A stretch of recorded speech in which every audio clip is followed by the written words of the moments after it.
बिस्मिल्लाहिर्रहमानिर्रहीम।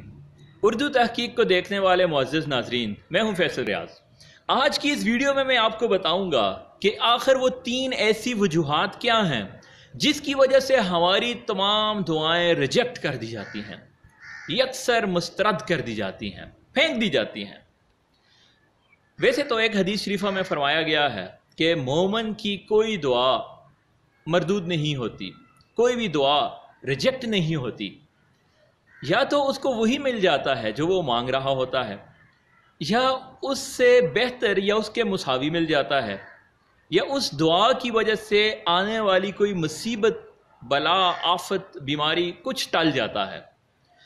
लेकिन 3 ऐसी वजूहात हैं जिसकी वजह से हमारी दुआ को यकसर मुस्तरद कर दिया जाता है। वो दुआ के ज़ुमरे से ही बाहर चली जाती है, जिसको अरबी में कहा जाता है मवाने और दुआ। तो वो 3 ऐसी बातें क्या हैं? वैसे तो बहुत सारी हैं, लेकिन असल जो हैं वो 3 हैं। उनमें से जो पहली बड़ी वजह है वो है मिन कल्बिन गाफिल, कि इंसान गाफिल दिल से अल्लाह से दुआ कर रहा हो। यानी बंदा दुआ में मशगूल है लेकिन उसका दिल कहीं और है, उसकी सोच कहीं और है। वो अल्फाज तो अदा कर रहा है लेकिन उसे पता ही नहीं है मैं क्या कह रहा हूँ, उसका ध्यान ही नहीं है। वो किताब से बस पढ़ रहा है, ये दिल में जो याद की हुई बातें हैं बस वो दोहरा रहा है, या हाथ उठाए हुए हैं बस वैसे ही बैठा हुआ है, कुछ नहीं पता, अल्लाह से मांग नहीं रहा है। तो पहली बात याद रखें कि दुआ को सिर्फ पढ़ना नहीं होता बल्कि दुआ को मांगना होता है। यानी जैसे बंदा अल्लाह ताला से बातें करे कि या अल्लाह जी आप तो सब कुछ देने वाले हैं, या अल्लाह आपने मेरे फ़लाँ काम भी मेरा कर लिया, मैं कुछ नहीं कर सकता था, या अल्लाह जी आपने मेरी फ़लाँ मुश्किल को भी हल कर लिया, मैंने आपके करम से ये फ़लाँ काम किया, उसमें भी मैं तर हो गया, या अल्लाह जी मैंने फ़लाँ काम में भी मुझे कामयाबी हो गई, तो मेरा अब फ़लाँ जगह भी ज़रूरत है, उसको भी हल कीजिए। यानी बंदा अल्लाह ताला से बातें करे कि या अल्लाह, जैसे बंदा लोगों से बात करता है, किसी से, उस भिखारी को देखे ना जो हमसे कोई चीज़ मांगने आता है, वो कैसे मांगता है। हम भी तो अल्लाह ताला के सामने एक फ़कीर के तौर पे हाज़िर हो रहे हैं और अल्लाह ताला से अपनी कोई भी दुआ है उसे मांग रहे हैं। तो अल्लाह ताला से बातें करें और अल्लाह ताला को अपनी आहोज़ारी और खूब ध्यान तवज्जो के साथ दुआ करें। तो बंदा दुआ कर रहा है, बस तोते की तरह पढ़ रहा है लेकिन पता ही नहीं मैं क्या मांग रहा हूँ, तो वो कैसे कबूल होगी? वो चीज़ दुआ के ज़ुमरे में कैसे आएगी? दूसरी जो बहुत बड़ी वजह है वो है हराम खाना। क्योंकि हदीस शरीफा में फरमाया गया कि एक शख्स है, वो लंबे लंबे सफ़र करता है, यानी मुसाफिर भी है, बिखरे बालों वाला, और उसकी ऊपर गर्द पड़ चुकी है। तो ज़ाहिर है ऐसे शख्स की दुआ तो ज़रूर कबूल होगी, और वो हाथ उठा के या रब भी कह रहा है। यानी सारी वो चीज़ें हैं कि अब इसकी दुआ ज़रूर कबूल हो। लेकिन हदीस शरीफा में फरमाया गया जिसका मफ़हूम है कि उसका खाना हराम, उसका पीना हराम और उसका पहनना भी हराम, तो ऐसे शख्स की दुआ कैसे कबूल हो सकती है? हज्जाज बिन यूसुफ एक बहुत ही अजीब बंदा गुजरा है, जो जालिम भी था, कारनामे भी थे, दोनों ही उसके काम थे।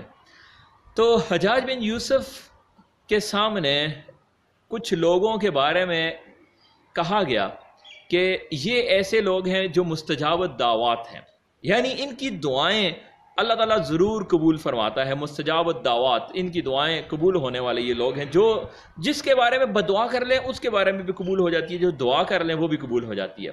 तो हज्जाज बिन यूसुफ को ख़तरा हुआ कि ये मुझे अगर बदुआ दे दें तो मेरा काम तो ख़राब हो गया।